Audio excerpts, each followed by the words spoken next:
आहोत ते ग्रामपंचायत दुधेभावी इथं। सध्या ग्रामपंचायतीची रणधुमाळी सुरू आहे। सगळीकडे अर्ज भरण्यासाठी स्पर्धा चालू आहे। त्यासोबतच अर्ज भरत असतानाच अर्ज का भरले जातात, आज स्पर्धी प्रतिस्पर्धी का उभे आहेत, कारण या गावचा विकास होणं हेच उद्दिष्ट असतं आणि याच उद्देशासाठी सर्वजण आज तयारीला लागले।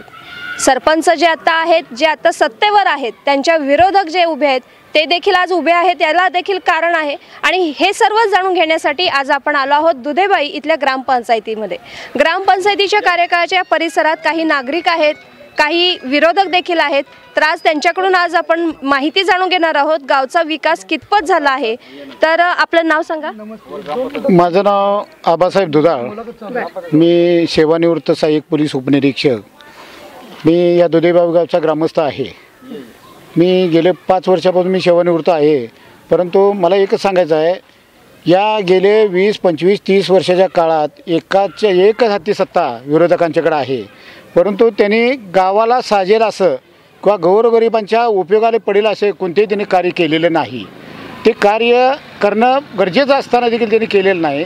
त्यासाठी आम्ही माननीय अजितराव घोरपडे सरकार यांच्या माध्यमातून पॅनेल तयार करून त्यांच्या विरोधात आम्ही तगडं पॅनल उभा केलेलं आहे आणि आमचं पॅनल निवडून आणून ज्या गावच्या समस्या आहेत त्या आम्ही सर्व समस्या सोडवण्यासाठी कटिबद्ध आहोत। मला सांगा, गावामध्ये समस्या आहेत असं तुम्ही म्हणालात, जवळजवळ 20-25 वर्ष एखादी सत्ता होती, मात्र गावचा विकास काहीच झाला नाही। तर गावचा विकास व्हावा म्हणजे नेमकं काय व्हावं असं आपल्याला वाटतं? गावचा विकास व्हावा म्हणजे गावाला मुबलक पाणी मिळावं, पुरेपूर लाईट मिळावी, ज्या लोकांना घरकुल नाही त्या लोकांना खरोखर त्यांच्या परिस्थितीनुसार घरकुल मिळायला पाहिजे। ज्या शासनाच्या सुविधा आहेत, ज्या शासनाच्या स्कीमा आहेत, पार्शिलिटी न करता स्वच्छ मनानं सरळ लाईनमध्ये उभा करून सगळ्यांना ते सुविधा मिळायला पाहिजेत असं आमचं स्वच्छ मत आहे, परंतु असं काय झालेलं या गावात दिसत नाही। आबा, आम्ही तुमच्याकडे येणारच आहोत। आणखी काही आपल्यासोबत नागरिक आहेत, ग्रामस्थ आहेत। मला सांगा, आज आपल्या गावामध्ये काही समस्या आहेत आणि सुविधांचा अभाव आहे, पाण्याचा मुबलक पाण्याचा तुटवडा, याबाबत आपलं मत काय? आमचं एकच मत आहे, आज गेली 25 वर्ष झालं एक हाती सत्ता या गावातील काही लोकांच्यावर अन्यायकारक आर्थिकदृष्ट्या चा वापर करून गोरगरिबांच्यावर हा अन्याय लादला गेला आहे। या गावातील खरोखर गरजू अशा लाभार्थींना त्याचा लाभ होत नाही आहे। या गावात पिण्याचं पाणी जलसुराजी झालं, आता जल मिशन चालू आहे, त्याच्या अगोदरच्या 2 पाईपलाईन चालू आहेत, पण पिण्याला पाणी गावाला एक वेळ मिळते एक वेळ न मिळते अशी अवस्था आहे काय। आणि या सत्तेच्या माध्यमातून टेंबू योजना आलेली आहे, टेंबू योजनेचं पाणी इथंपर्यंत गावाला मिळत नाही। एकदा सुटते, ह्या वर्षी सुटलं का 4 वर्षामध्ये सुटत नाही, पुढच्या वर्षी कोण त्याचं बघतच नाही अशी अवस्था। ह्या घोरपडी MI टँक म्हणून आमच्या दुधेबाईच्या जवळ आहे, त्या घोरपडी MI टँकच्या खाली 1-2 किलोमीटर आमची जमीन ओलिताखाली येते आहे, पण त्या तलावातून तलाव फुल्ल भरलेला आहे, 10 वर्ष झालं, पण त्या तलावातलं पाणी शेतकऱ्यांना वापरायला मिळत नाही। त्यावर त्यांची संस्था आहे, त्या संस्थेचा या विभागात कधीसुद्धा फायदा झालेला नाही, शेतकऱ्यांना पाणी मिळालेलं नाही, यापासून लोक वंचित आहेत। आता इथंच बघायला गेलं तर आपण जिथं बसलो तेवढाच परिसर चकाचक आहे। जर असंच आपण गावात गेलो तर घाण उकरंडे अमुक तमुक असं घाण साचलेले आहे। गटारीचं आत्ता परवा काम झालं आहे, ह्याच्या ते बी तक्रार करून आम्ही सातत्यानं पाठपुरावा करून ते आता केलं आहे। आता गावात जर बघितलं तर सगळीकडे गंदा स्वरूप आहे सगळा इथं। ठीक आहे, म्हणजे घाणेरडे कचऱ्यांचं साम्राज्य सगळीकडे पसरलेलं आहे। मला सांगा, आपल्या इथं आता सध्या केंद्र सरकार सुद्धा महिला सक्षमीकरणासाठी प्रयत्न करते, महिला सबल व्हाव्यात, सक्षम राहाव्यात, त्यांनी इंडिपेंडंट राहावं यासाठी प्रयत्न केले जात आहेत। आपण एक शिक्षक म्हणून सेवानिवृत्त आहात, तर आपल्याला काय वाटते की केंद्र सरकारकडून ज्या योजना राबवल्या जातात त्या आपल्या गावापर्यंत पोहोचलेल्या आहेत का? आज तागायत आज एक ही संस्था किंवा एक ही महिला सबलीकरणाचं काम आमच्या दुधेबाई गावामध्ये नाही। परवाच अजितराव घोरपडे सरकार या ठिकाणी आले होते. त्यांनी महिला सबलीकरण करण्यासाठी त्यांनी वेगवेगळ्या प्रकारचे उपक्रम आमच्यासमोर त्यांनी मांडले.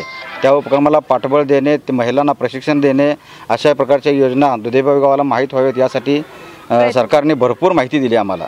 आमच्या गावातील एक ही महिला आज ही सक्षम नाही, हे अगदी ठामपणे सांगतो मी. बरं, आता मला सांगा, हे झालं महिला सक्षमीकरण. ज्येष्ठ नागरिक आपल्या गावामध्ये भरपूर आहेत, तर ज्येष्ठ नागरिकांसाठी काय प्रयत्न केले गेले? काही प्रयत्न केले गेले नाहीत. आज 60 वर्षावरील जे ज्येष्ठ नागरिक आहेत त्यांना शासनाकडून पेन्शन योजना मिळते.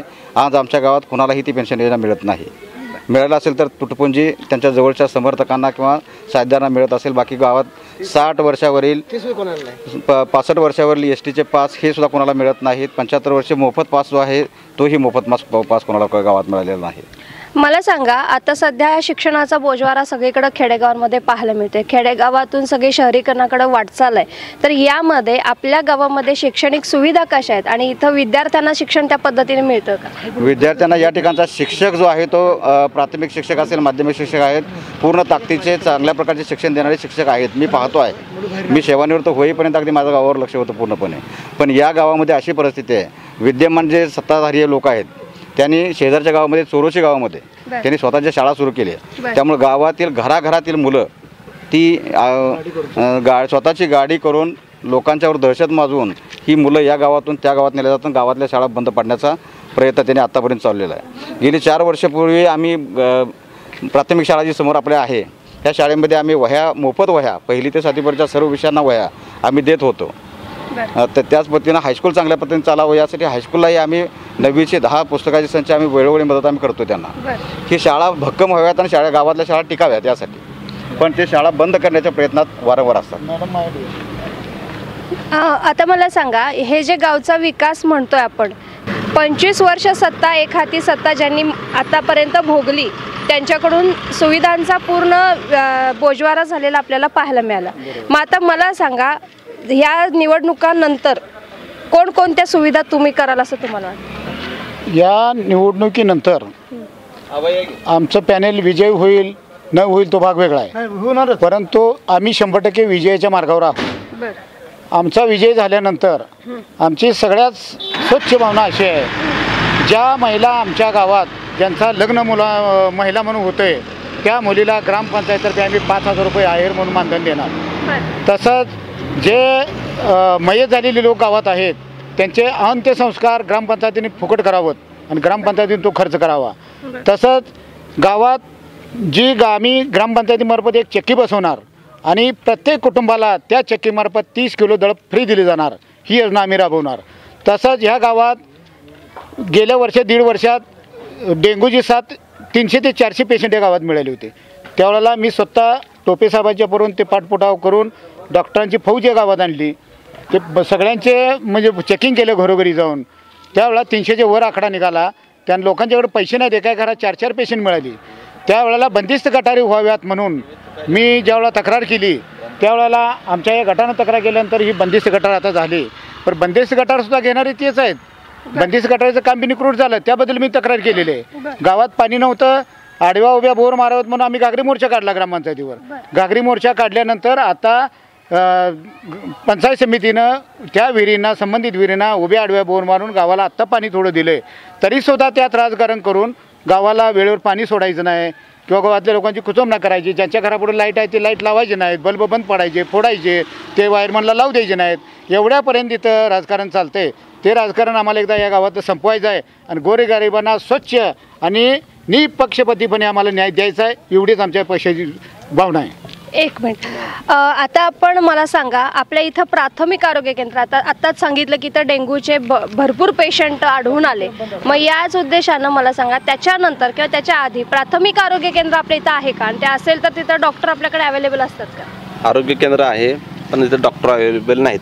त्यांना वेळोवेळी विचारलं तर आम्ही ढालगाव इथं मेन केंद्र आहे, इथं त्यातून आम्हाला यायला म्हणते 4-5 गाव आहेत, आम्हाला वेळ मिळत नाही. आलं तर तासभर यायचं, निघून जायचं. आणि त्यांना ही सत्ताधारी विचारत नाहीत, त्यांच्या पाठीशी ठामपणे उभा राहते. ती अशी कधी घटना घडली आहे की बाबा इमर्जन्सी आली आहे आणि डॉक्टर अवेलेबल झाले नाही, त्यामुळे एखादं दगावलेलं कोण नाही, जात्यातले मग ढालगाव, कोटे मंगळ असे पोहोचते जे त्या वाहनानं, पण इथं सोय होत नाही. इथं कुठल्याही प्रकारची सोय नाही. आता सध्या बघितलं तसंच आहे. आणि इथले जे सत्ताधारी आहेत ते मूळचे आहेत कंत्राटदार. त्यांचं रंगरंगोटी करणे, डांबरी करणे, परशी घालणे, बांधकाम करणे एवढा एकच उद्योग आहे. मला सांगा आज आता झगमगाट दिसणार त्यांचा. मला सांगा आता लहान मुलांसाठी इथं काही म्हणजे आता जसं बालोद्यान असावंच असं गव्हर्नमेंटकडून आहे की लहान मुलांसाठी उद्यान असावं, बाग असावी, शाळा असाव्यात. मग यासाठी आपल्या इथं काय काय नियोजन आहे? इथं काय नियोजन नाही. इथं सध्या आता काय नाही. आता सध्या काय नाही, काही सोय नाही त्याची लहान मुलांना खेळायसाठी. आमचं करायची डोक्यात आहे आमच्या लहान मुलांच्यासाठी किंवा व्यायाम करायची मुलं जी आहेत व्यायामशाळा अशा पद्धतीची जुळणी आमची म्हणजे आमचा मनोदय आहे की आम्ही कसल्या परिस्थितीत करू. की ग्रामपंचायत 2 एकर जागेची आणि मी गायरानमधनं जागेची मागणी केली आहे. ते वयोवृद्ध लोक आता रोडवरनं जे फिरतात त्यांना वाहनाचा धोका आहे, ते होऊ नये म्हणून आम्ही ह्या वड्याच्या काठाला 2 एकर जमिनीची गायरांची मागणी केलेली आहे. ते सत्ताधारी आम्हाला ते जाणून बुजून अडवून ठेवून ते ठरावच द्यायचा नाही, ते आमच्या कक्षेत बसत नाही अशी जी उत्तर देतात. मग ते आमची सत्ता आल्यानंतर आम्ही ती 100% करून घेऊ. आता तरुणांसाठी स्पर्धा परीक्षा केंद्र उभारली गेलीत, अनेक ठिकाणी आहेत. म्हणजे आता कवठेमंकाळमध्ये आहे कारण तो तालुका आहे म्हणून ठीक आहे. मग तुमच्या गावामध्ये तसं काही नियोजन आहे का? आमच्या गावात साधं वर्तमानपत्र सुद्धा ग्रामपंचायत आणत नाही. वाचनालयात त्यांचे कामगार राहतात. ती बघा घ्या फोटो तिचे, ही अशी अवस्था आहे. ही वाचनालय आहे आणि वाचनालयामध्ये त्यांचे कामगार राहते. म्हणजे अशी परिस्थिती झाल्यानंतर कसं वाचनालय आणि कसे ते MPCला UPSCला मुलं आमची जाणार? काही सुविधा नाही, कोणी प्रयत्न केलेला नाही आत्तापर्यंत. ते आम्ही आमची सत्ता आल्यानंतर आम्ही 100% ते करू. आज आपण दुधेभावी इथल्या ग्रामपंचायत कार्यालयाच्या इथं आलो होतो. इथं सध्या हे जे आहे ते विरोधक आहेत. सत्ताधाऱ्यांनी काय विकास कामं केली आहेत आणि ती कागदोपत्रीच फक्त त्यांचे घोडे नाचतायत हेच यांच्या बोलण्यावरून आढळून येतंय.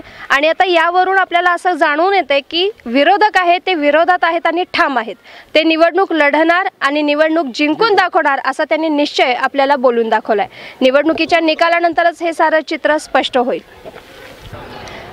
दुधेभावी इथं आपण पोहोचलेलो आहोत. ग्रामपंचायत रणधुमाळी अंतर्गत सध्या आपण आढावा घेत आहोत. नुकताच आपल्याला विरोधकांनी इथल्या समस्यांचा पाढा वाचून दाखवला. समस्यांच्या पाढ्यांसोबतच इथं कोणकोणत्या गोष्टी कशासाठी वापरल्या जातात याचाही पाढा त्यांनी वाचलेला आहे. आणि त्यांनी आपल्याला हेही सांगितलं की यावेळी सत्ता आमचीच असेल असा दृढ निश्चय त्यांनी व्यक्त केला. आता या सर्व गोष्टींवरून आपण सत्ताधाऱ्यांकडे जाणार आहोत. त्यांच्याकडून या सर्व समस्यांचा खुलासा करून घेणार आहोत.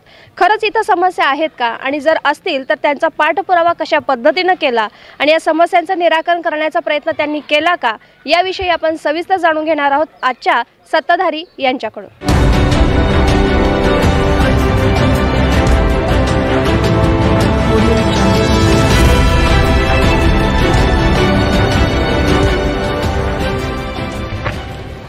आज दुधेभावी ग्रामस्थ दुधेभावी मतदार यांनी 30 वर्ष झालं कंटिन्यू सत्ता ही आमच्या पॅनेलला दिलेली आहे. येणाऱ्या इलेक्शनमध्येही सुद्धा आम्हाला आमच्या पॅनेलला सत्ता देणार हे असा आम्हाला विश्वास आहे.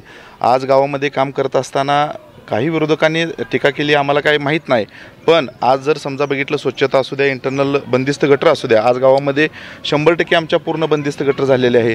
गावामध्ये वाडी वस्तीवर लोकांची ये जायची सोय व्हावी यासाठी 2 कोटी रुपये निधी मातोश्री आनंद रस्ता योजनेतून मंजूर केलेला आहे. आज आचारसंहिता संपली का त्या रस्त्याचाही आम्ही शुभारंभ करणार आहे.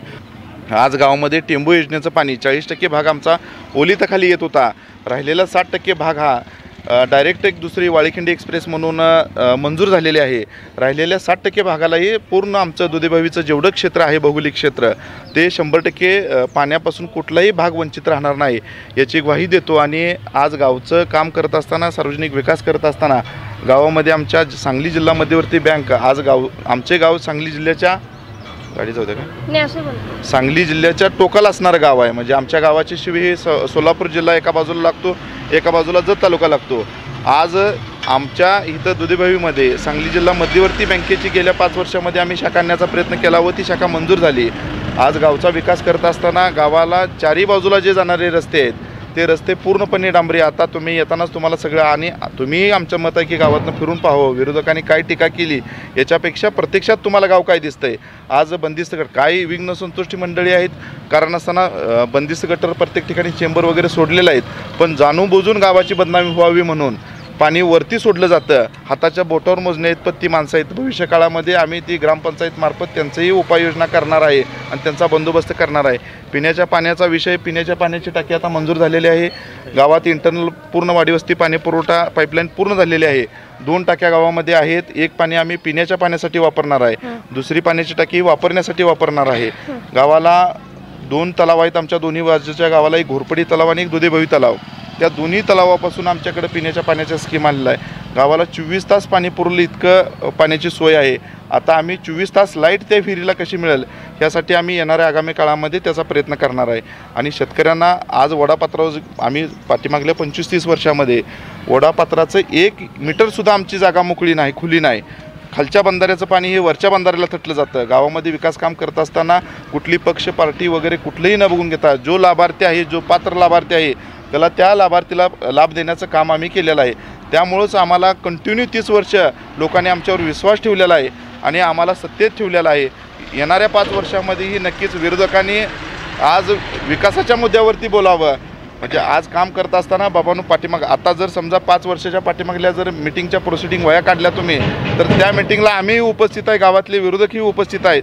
तुम्ही एखादा मुद्दा कुठला मांडला आणि तो मुद्दा गावासाठी आला नाही, अशा मुद्द्यावर त्यांनी बोलायला पाहिजे. आज गावामध्ये काम करत असताना राजकारण बाजूला ठेवून विकासाच्या मुद्द्यावर गावाने एकत्र येऊन ही विकास करायला पाहिजे. आमचं गावाला सगळे आव्हान राहील की जर समजा काय उर्वरित राहिलेल्या काही योजना असतील किंवा काही लाभार्थी राहिला असतील तर त्यांना येणाऱ्या 5 वर्षात हा नक्कीच न्याय द्यायचं काम करू, असं मी तुम्हाला सांगू इच्छितो आहे. रस्ते बांधणे, पाण्याची सोय करणं, रस्त्यांवर स्ट्रीट लाईट उभी करणं या आपल्या मूलभूत गरजा झाल्या. बरोबर. गावचा विकास या दृष्टिकोनातून आपल्याकडे महिलांसाठी काही सक्षमीकरणासाठी योजना राबवणं, त्यासोबत युवकांसाठी स्पर्धा परीक्षा केंद्र सुरू करणे. आताच इथे एक वाचनालय म्हणून सांगितलं, मात्र त्याचा वापर हा राहण्यासाठी केला जातो असं सांगण्यात येते. मग याबद्दल आपलं काय मत आहे? नाही, आता भविष्य काळामध्ये आम्ही येणाऱ्या ह्याच्यामध्ये वाचनालय आमच्यात रितसर जी वाचनालय मंजूर घ्यायला पाहिजे, सार्वजनिक वाचनालय त्याची मंजुरी नाही. आम्ही त्याचा प्रस्ताव टाकणार आहे आणि सार्वजनिक वाचनालय, सोशलची लायब्ररी आणि त्यामध्ये सगळं जे स्पर्धा परीक्षेचे पुस्तक जे राहतात ते पुस्तक ठेवून आम्ही नक्कीच दिशा देण्याचं काम करणार आहे. दुसरी गोष्ट तुम्ही सांगितली महिलांचं ग्रामपंचायतमार्फत आम्ही ज्याचं जे हे असतात सक्षमीकरण, महिला सक्षमीकरणाचं जे ग्रामपंचायतमार्फत जे प्रशिक्षण उपाययोजना असतात ते आम्ही घेतलेलं आहे. पण आमच्या गावामध्ये शेळ्या मेंढ्याचा व्यापार वर्ग जास्त असल्यामुळं जास्त लोक हे व्यापार वर्गाकडे आहेत. त्याच्या रिलेटेड भविष्य काळामध्ये आम्हाला काय करता येत असेल, महिलांना त्या व्यापाराच्या निगडीत काय जर उद्योग देता येत असेल तर नक्की आम्ही देण्याचं काम ते करणार आहे. आणि आम्ही तुमच्याकडे परत वळणार आहोत. आणखी इथं काही ग्रामस्थ नागरिक उभे आहेत, तर तुम्हाला काय वाटते की आपल्या गावचा विकास कितपत झाला? नाही, विकास भरपूर झाला आहे. पण जो विकास भरपूर झालेला आहे, परंतु विरोधकाला काय झालं की काही कारण नाही आहे, कुठल्याही गोष्टीवर आरोप करणे हे त्यांचं ध्येय आहे. त्यासाठी ती काही बालिश बडबडत राहतात. मला सांगा, मध्यंतरी डेंग्यूची साथ इथं भयंकर पसरली होती आणि डेंग्यूचे भरपूर रुग्ण इथं सापडले होते. जेव्हा सर्वे केला तेव्हा जवळजवळ 350 लोक डेंग्यूचे रुग्ण सापडले होते.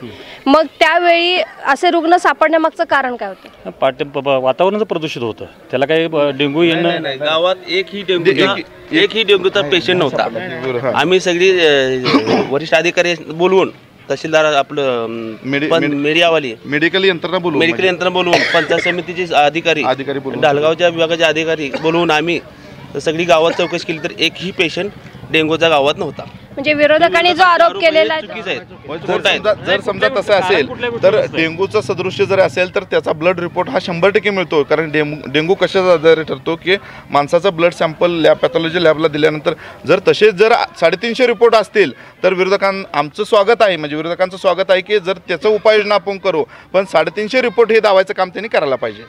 मला सांगा, आपल्या गावामध्ये प्राथमिक आरोग्य केंद्राला हा एक वैयक्तिक डॉक्टर मिळत नाही. मग तेव्हा आपल्या प्राथमिक आरोग्य केंद्रामध्ये एखादी इमर्जन्सी आली तर याबाबत काय उपाययोजना? नाही, आम्ही प्रस्ताव प्रत्येक ठिकाणी दिलेलाच आहे, मागणी केलेली आहे, डॉक्टरची मागणी केलेली आहे. उपकेंद्र मॅडम आमच्या गावामध्ये प्राथमिक उपकेंद्र आहे, आरोग्य केंद्र नाही. नागज आरोग्य केंद्र अंडर आमचं दुधेभावी गाव येतं आणि उपकेंद्रात प्रत्येक उपकेंद्रामध्ये जिल्हा परिषदनं, सांगली जिल्हा परिषदनं भरती केलेली आहे.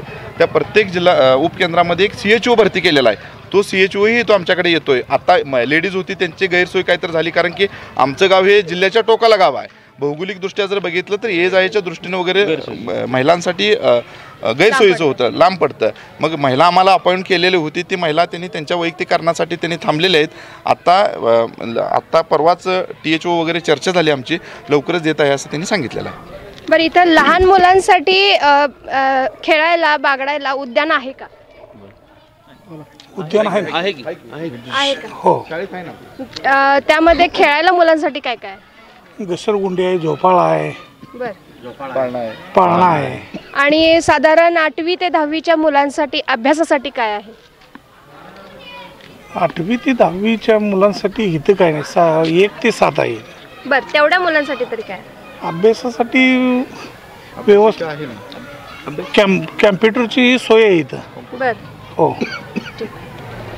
आपल्या इथं शाळा किती आहेत, म्हणजे साधारण शाळेला प्रतिसाद कसा आहे? काय बाहेर गावला जास्त मुलं जातात का इथंच जास्त आहेत? शाळेला कसं आहे, आता त्या पालकांच्या इच्छेनुसार मुलं, म्हणजे पालकांना ठरवायचं आहे मुलं कुठं घालायचं आहे. त्यामुळं आमची 1 ते 7 मोठी शाळा आहे. वस्ती भागावर प्रत्येक वस्ती भागावर 1 ते 4 शाळेच्या आमच्या सोय आहे. म्हणजे आज फोंडी वस्ती शाळा आहे, पडळकर वस्ती शाळा आहे, पुन्हा गावामध्ये आहे. गावामध्ये 5वी ते 10वीपर्यंत हायस्कूल आहे. त्यामुळे शैक्षणिकदृष्ट्या म्हणजे गावामध्ये कुठली उणीव आहे अशातला विषय राहिलेला नाही. जवळचा शेतीसाठी इथं पाण्याचा प्रश्न प्रलंबित आहे. शेतीला पाणी मिळत नाही असं इथल्या नागरिकांचं म्हणणं आहे. मग याबाबत आपलं काय मत आहे? कारण आता तुम्ही आत्ता सांगितलं की गावातल्या नागरिकांना पिण्यासाठी आणि इतर वापरासाठी पाण्याची सोय केली, मग शेतामध्ये पाणी मिळावं यासाठी आपण काय केलं? मॅडम, मगाशीच मी तुम्हाला सांगितलं, गावाचा आमचा 40% भाग हा टेंबू योजनेमध्ये ऑलरेडी समाविष्ट आहे. राहिलेला 60% भागाला एक वाळीखिंडी एक्सप्रेस म्हणून, गावाला सगळ्याला माहीत आहे, त्याचा सर्वे झालेला आहे. वाळीखिंडी एक्सप्रेस म्हणून आता नवीन मंजूर झालेलं आहे. त्या जिथं रिक्वायरमेंट भौगोलिक परिस्थितीनुसार जिथं त्याला फिडरची आवश्यकता आहे तिथं फिडर आम्ही 100% काढून घेणार आहे. राहिला विषय तुम्ही म्हणताय की पाण्याची सोय. आज जर समजा आमच्या ओढ्यापात्रावर तुम्ही गावामध्ये 2 मोठं नालं आहेत, म्हणजे आग्रीनंतरचं कवठेमंकाळ तालुक्यात ओढा असणारा आमचा दुधबे ओढापात्र आहे. त्या ओढापात्रामध्ये खालच्या बंधाऱ्याचं वरच्या बंधाऱ्याला पाणी थटेल. म्हणजे कुठेही तुम्हाला 10 मीटरच्या वर गॅप कुठं मिळणार नाही. 10 मीटरच्या आत तुम्हाला गॅप मिळेल. म्हणजे पाण्याचं जिथं पावसाचं पाणी पडतं किंवा टेंबू योजनेचं पाणी मिळतं त्या टायमाला प्रत्येक शेतकऱ्याच्या बांधाला ओढ्यालगतच्या असेल. आज 80% लोकांच्या ओढ्यापात्रालगत विहिरी आहे द्या, त्यांना कुणालाही पाण्याची काय अडचण नाही. म्हणजे आज जर समजा आमच्या ढालगाव परिसरात जर सगळ्यात सुखी गाव असणार कुठलं पाण्याच्या दृष्टीनं असेल तर दुधेभावी. तुम्हाला कोणी सांगेल. आज जर समजा उत्पन्नाच्या बाबतीमध्ये शेतीच्या बघितलं तर दुधेभावी आमचा आघाडीवर आहे. आज आमच्या गावात म्हणजे जनावरांची संख्या असू द्या, कारण की मोठ्या प्रमाणात त्याची सोय आहे. आणि विरोधकाला काय मुद्दा ठीक आहे ना, भौगोलिक परिस्थिती काय आहे आज सगळ्या गावाला माहीत आहे. तुम्ही काय म्हटला की पाण्याची सोय नाही, शेतीच्या पाण्याची सोय नाही. शेतीच्या पाण्याचे आज महाराष्ट्र शासनामध्ये नद्याजोड प्रकल्प शासनाने केलं. आज आमच्या गावानं मिळून 2 नालं, तुम्हाला जर समजा तुम्ही कॅमेरा फिरलो तर तुम्हाला दिसेल, ही एक नाला आहे आणि ही एक नाला आहे, असं 2 नाला इथं. त्या 2 नालं लोकांनी मिळून 700 मीटर 7 मीटर खोलीनं त्याचं खुदाईकरण करून 2 नालं आम्ही कनेक्ट केलं. आणि जो दुसरा घोरपडी MI टँक म्हणून गावाच्या आमच्या उजव्या बाजूला आहे, तो जवळजवळ माझ्या अंदाजानं 15 वर्षामध्ये कधीही भरलेला नव्हता. वेस्टवेअरमधनं त्याच्या पाणी गेलेलं नव्हतं. पण जेव्हापासून आम्ही सगळ्या गावानं मिळून, म्हणजे काय त्यामध्ये विरोधकांनी ते अडवायचं काम केलेलं होतं, पण ह्या सत्ताधाऱ्यांनी आम्ही सगळ्यांनी मिळून तो स्ट्रेंच मारला आणि 2 नालं कनेक्ट करून घेतलं. त्यामुळं आमच्या गावात 5 वर्ष झालं कुठल्याही प्रकारचा दुष्काळ नव्हता. आता निसर्गाची अवकृपा आहे, त्याला दुधीभावी अपवाद आहे अशातला विषय नाही. आज बघितलं तर महाराष्ट्रामध्ये परिस्थिती दुष्काळग्रस्त परिस्थिती आहे. त्यामध्ये दुधीभावीतच एवढा दुष्काळ पडला अशातला विषय नाही. तरीही पाणी काल आम्ही टेंबूचं चालू केलेलं आहे. दोन्ही जे हे आहेत म्हणजे तलाव आहेत, त्या दोन्ही तलावात पाणी घेऊन आम्हाला आमच्या गावाच्या हद्दीत असलेलं बंधारं जे ओढापात्रावर बंधार आहेत ते 100% आम्ही भरून घेण्याचा प्रयत्न करणार आहे. आपल्या गावामध्ये ठराविक ठिकाणी स्वच्छता आणि सुशोभीकरण दिसते आणि बाकीच्या ठिकाणी कचऱ्याचं आणि घाणीचं साम्राज्य पसरले असं इथल्या नागरिकांचं म्हणणं आहे. त्याबाबत नाही मॅडम, कसं आहे, आता लोक काय टीका विरोधकांचं काम करत राहतात, पण आम्ही तसा कुठलाही दुजाभाव न करता जेवढं आपल्याला आता जिथं पाणी आउटलेट गटरचं बंदिस्त गटरचं आउटलेट होतं तिथं नॅडॅपची सोय केलेली आहे. म्हणजे पाणी ते मुरून पुन्हा त्या लोकांना वापरता येऊ ह्या हिशोबाने व्यवस्था केलेली आहे. जमिनीत पाणी मुरून आणि कुठेही तुम्हाला ठीक आहे, म्हणजे शेतकऱ्यांना प्रत्येक घरवाल्यांना त्याचं सोय केलेली आहे. म्हणजे नियर बाय म्हणजे ओला कचरा सुका कचरा घंटागाडी आम्ही ग्रामपंचायतनं घेतलेलं आहे. म्हणजे शेवटी जर समजा मला घाणच करायची आहे माझी मानसिकता असेल तर त्याला इलाज नाही. आज जर समजा बंदिस्त गटर करत असताना बंदिस्त गटरच्या प्रत्येक नालीचा असू द्या किंवा ह्याचा असू द्या ट्रॅपचा असू द्या ते प्रत्येक पाणी त्या गटरमध्ये सोडायचं काम केलेलं आहे. काय असंतुष्ट आत्म गावामध्ये आहेत, म्हणजे कुठं जाईल तर समाजामध्ये तसे राहतात. काही ठिकाणी तुम्हाला उघड्यावर पाणी सोडलेलं दिसेल आणि भविष्य काळामध्ये ग्रामपंचायत त्यांच्यावर नक्की कारवाई करेल. आता सध्या ही निवडणूक लागलेली आहे, विरोधक आहेत, सत्ताधारी आहेत, तर आता तुम्हाला या निवडणुकीच्या माध्यमातून, आमच्या मीडियाच्या माध्यमातून निवडणुकांमध्ये जर आपली सत्ता आली तर त्यामध्ये तुम्ही काय काय पूर्णता कराल याची ग्वाही तुम्ही आता नागरिकांना. आता तुम्ही मगाशी आपला मुद्दा झाल्याप्रमाणे आज गावामध्ये जी मुलं आहेत त्यांना स्पर्धा परीक्षेसाठी भविष्य काळामध्ये एक सुसज्ज अशी स्पर्धा परीक्षेच्या पुस्तक असणारी लायब्ररी पूर्णपणे करून देणार. आज गावाच्या उर्वरित राहिलेलं तुम्हाला म्हणलेला भाग जे आहे लवकरच त्या टेंबू योजनेचं काम चालू होणार आहे. म्हणजे पाणी आता डायरेक्ट शेतकऱ्याच्या बांधाला, म्हणजे आता आमच्या गावातल्या 70-80% लोकांना पिण्याच्या म्हणजे जमिनीच्या पाण्याचीसुद्धा कमतरता नाही, पण डायरेक्ट टेंबूचं पाणी हे त्याच्या बांधावर जावावं. ह्या कशा पद्धतीनं उपाययोजना करतील त्या पद्धतीनं आमची वाटचाल चालू आहे. 2 तलाव आहेत, दोन्ही तलाव हा टेंबूमधनं फिडिंगमध्ये आम्ही घेतलेला आहे. त्यामुळं पाणी दोन्ही बाजूला, म्हणजे भौगोलिकदृष्ट्या गाव आमचं असं आहे की दोन्ही डोक्याला, म्हणजे उजव्या बाजूला नाल्याच्या एक तलाव आहे आणि डाव्या बाजूला एक तलाव आहे. दोन्ही तलावाचं बांध आमच्या हद्दीमध्ये, पाणी दुसऱ्याच्या हद्दीमध्ये साचतं आणि त्या पाण्याचं लाभार्थी मॅक्झिमम आम्ही आहे. त्यामुळं भविष्य काळामध्ये नॅचरलीच आमची गावाची रचना अशी आहे की पाण्याची कमतरता काहीसुद्धा नाही. भविष्य काळामध्ये जे उर्वरित राहिलेलं काय आहे ते, आणि गावामध्ये जर समजा तुम्ही बघितलं तर मातोश्री पानंद रस्ते योजनेमधनं आम्ही 1.5 कोटी रुपये आता आणलेले आहेत. गावात जे वस्ती भागावरती जायला लोकांना जे आहेत, म्हणजे काय गावात वस्त्या वंचित राहिलेल्या आहेत त्या वस्ती भागावर जायला आम्हाला लोकांच्यासाठी रस्ते करता यावं, त्यासाठी आचारसंहिता संपली का काय कामांचं वर्क ऑर्डरसुद्धा झालेलं आहेत, पण आचारसंहितेच्या काळामध्ये ते करता येत नाहीत म्हणून आम्ही केलेलं नाही. राहिला विषय आमचा दुधेभावी ते निमज रस्ता, तोही 100% डांबरी होतोय. दुधेभावी ते जुनोनी रस्ता, तोही 100% डांबरी होतोय. दुधेभावी ते बेवणूर रस्ता तुम्ही जाऊन आला तर तुम्हाला तो डांबरी चांगला दिसेल. दुधेभावी ते ढोलीवाडी रस्ता डांबरी दिसेल. दुधेभावी ते ढालगाव रस्ता तोही डांबरी केलेला आहे.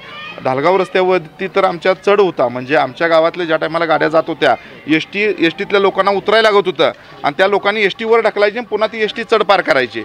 कुठलीही उसाची गाडी जात नव्हती, जड वाहतूक कुठलीही जात नव्हती. आज आम्ही तो 7 मीटर 8 मीटरनं चढ खाली बसवलेला आहे. त्यामुळे इझिली सायकलवालासुद्धा इझिली आता मूव्ह होतोय अशा पद्धतीने केलेला आहे. आज गावात विकास काम करत असताना कोट्यावधी रुपयेचा निधी आणलेला आहे. त्यामध्ये गावाचंही सहकार्य आहे.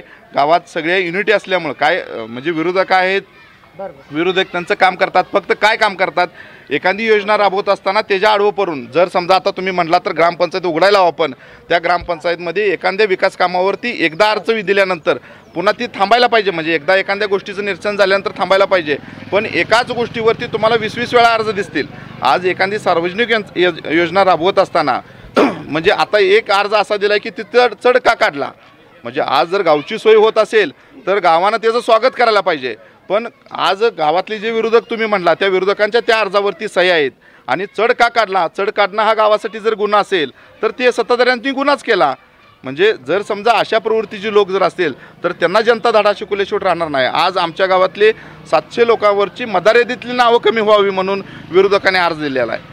आज जर समजा जर आपल्या गावापासून काही लोक उद्योगधंद्यासाठी व्यवसायासाठी जर बाहेर असतील, नोकरीसाठी बाहेर असतील, तर त्यांना गावानं आव्हान करायला पाहिजे, बाबांनो शहर सोडा आणि गावामध्ये या, म्हणजे गावाची शोभा वाढवा. तसं न म्हणता तुम्ही गाव सोडून जावा जर विरोधक म्हणत असतील तर त्याला जनता धडा शिकवल्याशिवाय राहणार नाही. जाता जाता आपण आपल्या नागरिकांना काय आवाहन करू इच्छिता? नाही, नागरिका सुजान मतदार राजा आहे, तो नक्कीच पात्र बघून दान करणार आहे. आज तुम्ही जे सांगितलं किंवा गावाला जनतेला म्हणजे कुणालाही सांगायची आवश्यकता नाही कोण काय करतंय. आज जर समजा बघितलं तर गावामध्ये विरोधक आमचा कधीही तालुक्याच्या ठिकाणी जिल्ह्याच्या ठिकाणी म्हणजे एखाद्या सर्वसामान्य माणसाचं काम आहे म्हणून कधीही गेलेलं नाही. हे मी सांगायची आवश्यकता नाही, तुम्ही गावात कुणाला विचारलं तर सांगतील तुम्हाला. त्यामुळे सुजान जनता आहे, हे सुजान जनता पात्र बघून दान करणार आणि नक्कीच पाठीमागल्या 30 वर्षामध्ये आम्हाला त्याचं न्याय दिलेला आहे. येणाऱ्या 5 वर्षामध्येही जनता न्याय दिल्याशिवाय राहणार नाही असं जनतेला आवाहन करतो. आणि उर्वरित काय नजर चुकीने राहिली असतील कामं तर नक्कीच ते करण्याचा आम्ही प्रयत्न करू. आपल्या पॅनलचे जे प्रमुख आहेत, विकास हाके सभापती होते, तर त्यांनी मागील इलेक्शनमध्ये तुम्ही जो अजेंडा वापरलात, जो अजेंडा सांगितलात की बाबा आम्ही या कामांची पूर्णता करू याची तुम्ही ग्वाही दिली, त्या अजेंड्यामधली किती कामं आत्तापर्यंत पूर्ण झाली आहेत आणि जी राहिली आहेत त्याबद्दल थोडक्यात सांगा. आता शेतकऱ्यांच्या तुम्ही म्हटला मॅडम, शेतकऱ्यांच्या पाण्याचं जे वीज होते, वीज आम्हाला टोकाचं गाव असल्यामुळं प्रॉब्लेम येत होता. कारण की मेन स्टेशन आमचं रांजणीमध्ये आहे. रांजणीमधून सप्लाय त्याचा ढालगावला येतो, ढालगावमधून सबस्टेशन आणि ढालगावमधून आम्हाला सप्लाय होतो. म्हणजे जर समजा ब्रेक झालं का पूर्ण आमचं बंद होत होतं. 33 किलोमीटर जवळजवळ अंतर होतं आज आम्ही सबस्टेशन दुधेभावीमध्ये मंजूर केलेलं आहे. भविष्यकाळ 1-2 महिन्यामध्ये त्याचं काम चालू होणार आहे. आज शेतकऱ्यांना पिण्याच्या म्हणजे शेतीच्या पाण्याचा प्रामुख्यानं विषय होता, तो 100% आम्ही मिटवलेला आहे. आज पिण्याच्या पाण्याचा विषय असू द्या, ती पाणीपुरवठ्याचं जलजीवन मिशन अंतर्गत आम्ही गाव मंजूर करून ते प्रत्येकाच्या हर घर जल या योजनेअंतर्गत पाणी प्रत्येकाच्या दारामध्ये दिलेलं आहे. व राहिला विषय शाळेचा विषय भक्कम पाया केलेला आहे. मुलांची गुणवत्ता सुधारावी यासाठी ग्रामपंचायतसुद्धा प्रयत्न करत आहे. प्रत्येक पालक मिटिंगला ग्रामपंचायत असते, म्हणजे मुलांची शैक्षणिक दर्जा म्हणजे भविष्याची पिढी ही भक्कम घडावी यासाठी सगळ्या गोष्टीवरती गावाचं ग्रामपंचायतचं सगळ्याचंही लक्ष आहे. बरं, या 5 वर्षात जी विकास कामं केली ते आपण थोडक्यात सांगितली. आता जी राहिली आहेत ती किती राहिली आहेत कामं, की कुठली करायची राहिली त्याबद्दल थोडक्यात सांगा. नाही, आता विषय काय तुम्हाला सांगितलेलं टेम्पोचं एक आमचं काम ह्याच्यावर आहे, प्रगतीपथावर आहे. नाही, पेंडिंग म्हणजे प्रगतीपथावर आहे. म्हणजे आम्ही मंजूर करून लोकप्रतिनिधीच्या सगळ्या पाठीमागं लागून आम्हाला ती राहिलेलं योजनेपासून वंचित असणारा भाग जो होता ती योजनेत समाविष्ट केलेला आहे. हां, आणि 2 TMCचं म्हणजे पाण्याची आवश्यकता होती. ज्या टायमाला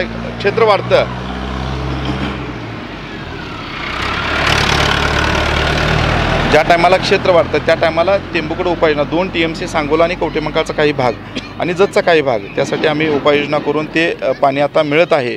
आणि राहिलेला विषय लोकांच्या किरकोळ गरजा असतात, म्हणजे कोण घरापासून वंचित असेल किंवा काय, आणि सार्वजनिक लाभ असू द्या किंवा वैयक्तिक लाभ असू द्या, ज्या लोकांची मागणी येईल त्या लोकांना भविष्यकाळात पक्ष पार्टी पात न म्हणता जो खरोखर पात्र लाभार्थी आहे त्या पात्र राहिला. पाण्याचा विषय आमचा 100% मिटलेला आहे. लोकांनी जिथं लोक संमती देतील, म्हणजे जिथं रस्त्याची आवश्यकता आहे, लोक जिथं संमती देतील तिथं येणाऱ्या 5 वर्षामध्ये प्रत्येकाच्या बांधापर्यंत रस्ता पोचवायचं काम आम्ही करणार आहे.